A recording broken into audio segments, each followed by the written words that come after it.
नमस्कार दोस्तों, मेरा नाम है सीएम मनोज गुप्ता और आप सब देख रहे हैं all about taxes. GST input tax credit set of provisions में एक बहुत बड़ी राहत मिलने की उम्मीद नजर आ रही है।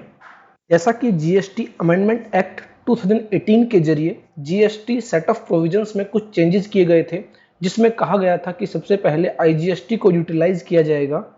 आफ्टर यूटिलाइजेशन ऑफ आईजीएसटी आप सीजीएसटी और एसजीएसटी को यूज करेंगे। वहाँ पर काफ़ी सारी परेशानियां हमें दिखाई दे रही थी और हमने अपनी लास्ट वीडियो में भी एक एग्जाम्पल के जरिए समझा था कि हमारे पास इनपुट टैक्स क्रेडिट होते हुए भी हमें बैंक से टैक्स की पेमेंट करनी होगी। हालांकि 29 मार्च 2019 को एक नोटिफिकेशन इश्यू की गई है, जिसमें जीएसटी रूल्स को चेंज किया गया है और उसमें एक राहत की उम्मीद नजर आ रही है। वीडियो शुरू करने से पहले अगर आपने अभी तक हमारे YouTube चैनल को सब्सक्राइब नहीं किया है, कर लीजिए अगर आप जीएसटी और इनकम टैक्स से रिलेटेड अपडेट्स पाना चाहते हैं। सबसे पहले हम बात करते हैं कि सीजीएसटी अमेंडमेंट एक्ट 2018 के जरिए सेट ऑफ प्रोविजंस में क्या चेंज किया गया था और उसकी वजह से हमें क्या परेशानियां आने वाली थी। हालांकि इस पर हम एक डिटेल वीडियो ऑलरेडी अपलोड कर चुके हैं, जिसका लिंक डिस्क्रिप्शन में भी दिया गया है, आप चाहे तो रेफर कर सकते हैं। सीजीएसटी अमेंडमेंट एक्ट 2018 के जरिए जो चेंज किया गया था, सेक्शन 49 सबसेक्शन 5 में the amount of input tax credit available in the electronic credit ledger of the registered person on account of integrated tax shall first be utilized towards payment of integrated tax, and the amount remaining, if any, may be utilized toward the payment of central tax and state tax, or as the case may be union territory tax in that order।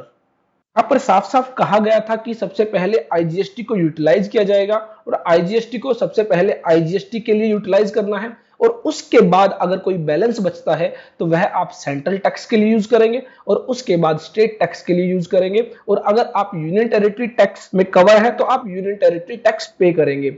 साथ ही लिखा गया था in that order, that means आपको सबसे पहले central tax में utilise करना होगा, उसके बाद आप स्टेट टैक्स या फिर यूनियन टेरिटरी टैक्स में यूटिलाइज करेंगे।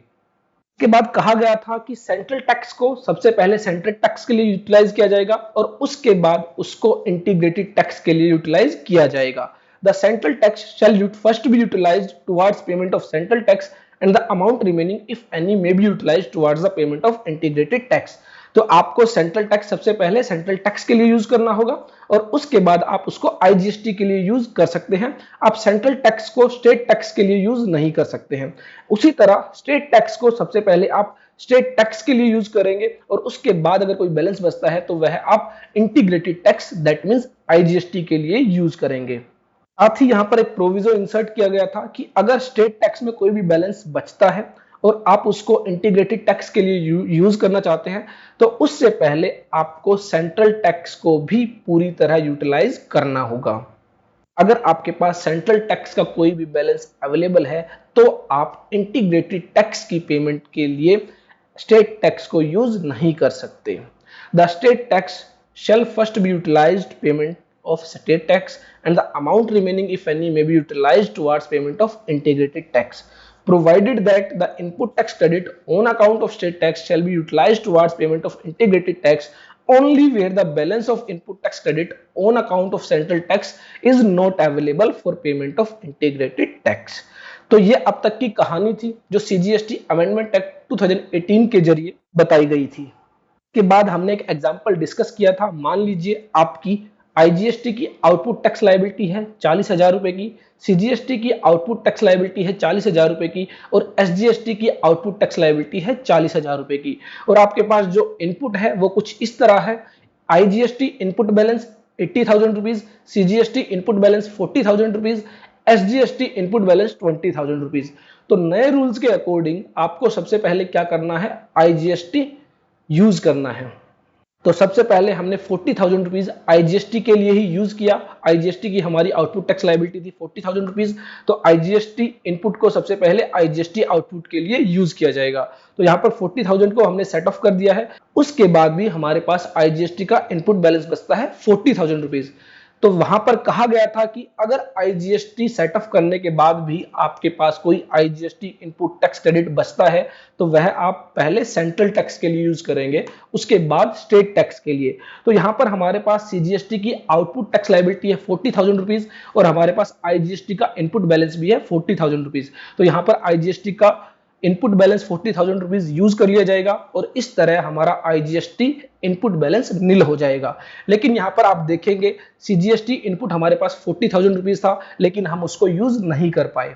अब उसके बाद हमारे पास एसजीएसटी आउटपुट टैक्स लायबिलिटी है 40,000 रुपीज की, हमारे पास एसजीएसटी इनपुट बैलेंस बचता है 20,000 रुपीज।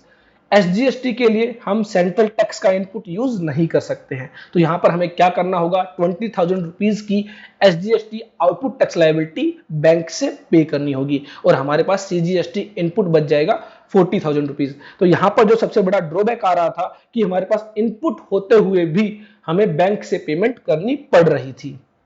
अब यहां पर नोटिफिकेशन नंबर 16/2019 के जरिए एक नया रूल इंसर्ट किया है, रूल 88A, जो कि बताता है order of utilisation of input tax credit, जिसमें कहा गया input tax credit on account of integrated tax shall first be utilised towards payment of integrated tax and the amount remaining if any may be utilized towards the payment of central tax and state tax or union territory tax as the case may be in any order। यहाँ पर basically आप देखेंगे wording almost same है जो कि section 49 sub section 5 में बताई गई थी, लेकिन वहां पर जो वर्ड यूज किया गया था वो था in that order. That means जो ऑर्डर बताया गया है उसी ऑर्डर में, लेकिन यहाँ पर वर्ड यूज किया गया है इन एनी ऑर्डर। आप किसी भी ऑर्डर में यूज कर सकते हैं। दैट मींस आप चाहे तो आईजीएसटी का जो रिमेनिंग बैलेंस है पहले वह सेंट्रल टैक्स के लिए यूज करें, या फिर अगर आपका मन करता है स्टेट टैक्स और यूनियन टेरिटरी टैक्स के लिए तो आप उसके लिए यूज कर सकते हैं।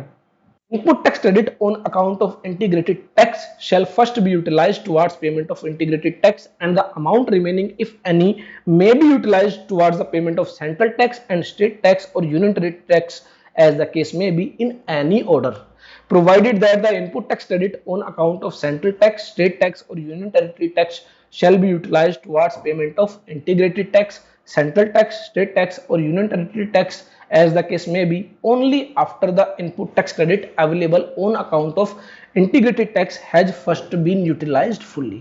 तो यहाँ पर प्रोविजन में बेसिकली बताया गया है कि सबसे पहले आपको इंटीग्रेटेड टैक्स को यूटिलाइज करना है और जब वह कंप्लीटली खत्म हो जाए उसके बाद ही आप सेंट्रल टैक्स, स्टेट टैक्स और यूनियन टेरिटरी टैक्स इनपुट को यूज करेंगे। फ्रेंड्स, यहाँ पर जो मेजर चेंज किया गया वो चेंज किया गया इन दी ऑर्डर ऑफ यूटिलाइजेशन। जहां पहले जो ऑर्डर बताया गया था कि आप आईजीएसटी से पहले आईजीएसटी को यूज करेंगे, उसके बाद आप सेंट्रल टैक्स के लिए यूज करेंगे, उसके बाद आप स्टेट टैक्स या फिर यूनियन टेरिटरी टैक्स के लिए यूज करेंगे, उस ऑर्डर को अब चेंज किया गया है। अब कहा गया है कि पहले आप इंटीग्रेटेड टैक्स को इंटीग्रेटेड टैक्स की पेमेंट के लिए ही यूज करेंगे और कोई बैलेंस बचता है उसके बाद आप उसको सेंट्रल टैक्स के लिए यूज करो या फिर स्टेट टैक्स और यूनियन टेरिटरी टैक्स के लिए यूज करो, दोनों ही चॉइसेस आपकी हैं। तो यहां पर सेम एग्जांपल में अब दो केस बन सकते हैं।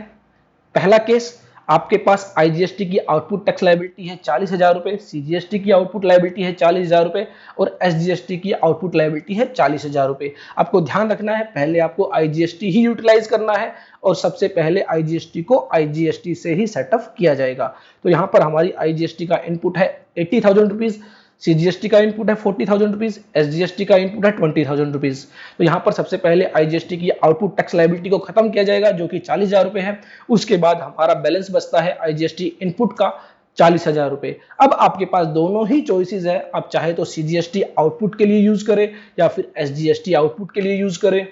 यहाँ पर जो हम अपना बैलेंस आईजीएसटी इनपुट है वह एसजीएसटी आउटपुट लायबिलिटी के लिए यूज करते हैं और जो सीजीएसटी की आउटपुट लायबिलिटी है 40,000 रुपए की उसको हम सीजीएसटी इनपुट से सेटअप करते हैं। तो इस तरह आप देखेंगे कि CGST output liability CGST input से सेटअप हो जाती है, एसजीएसटी की आउटपुट लायबिलिटी आईजीएसटी के इनपुट से सेटअप हो जाती है और हमारे पास एसजीएसटी का जो इनपुट था 20,000 रुपए वह जो का तो खड़ा रहता है। तो यहाँ पर अब आप देखेंगे हमें कोई भी पेमेंट कैश या बैंक से नहीं करनी है और हमारे पास इनपुट बैलेंस 20,000 रुपीज का बच जाता है on account of state GST. तो फ्रेंड्स, रूल 88 ए की हेल्प से जो चेंज हुआ है वह लोगों के लिए बेनिफिशियल रहेगा। हालांकि पोर्टल पर प्रैक्टिकली कब देखने को मिलेगा अभी इसके बारे में कुछ भी नहीं कहा जा सकता। तो मैं बात करूं दूसरे केस की, तो यहां पर बात आती है क्या हम पार्शियल यूज कर सकते हैं। यहां पर वर्ड यूज किए गए हैं इन एनी ऑर्डर। तो इन एनी ऑर्डर मान लीजिए अगर हम पार्शियल यूज कर पाते हैं तो आईजीएसटी आउटपुट लायबिलिटी सेटअप करने के बाद जो कि 40,000 रुपीज है, हम 20,000 रुपीज का आईजीएसटी इनपुट सीजीएसटी आउटपुट के लिए यूज करते हैं और 20,000 रुपीज का इनपुट एसजीएसटी आउटपुट के लिए यूज करते हैं। तो यहां पर हमारे पास जो सीजीएसटी की बैलेंस आउटपुट लायबिलिटी है 20,000 रुपीज, उसके लिए हम सीजीएसटी का इनपुट यूज करते हैं।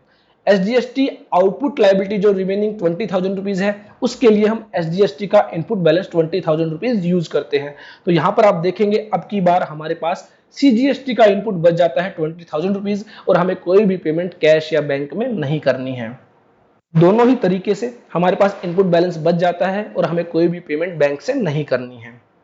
आई होप जो भी चेंज हुआ है वो आपको अच्छे से समझ में आया होगा। दोनों ही एग्जांपल्स आपको अच्छे से समझ में आए होंगे। इनके रिगार्डिंग अगर आपका कोई भी क्वेश्चन है, कोई भी डाउट है, कोई भी क्वेरी है तो आप हमें कमेंट बॉक्स में टाइप कर सकते हैं। आई होप हमारी ये वीडियो आपके लिए यूजफुल होगी। देखते रहिए, लाइक करते रहिए, शेयर करते रहिए हमारे YouTube channel all about taxes को।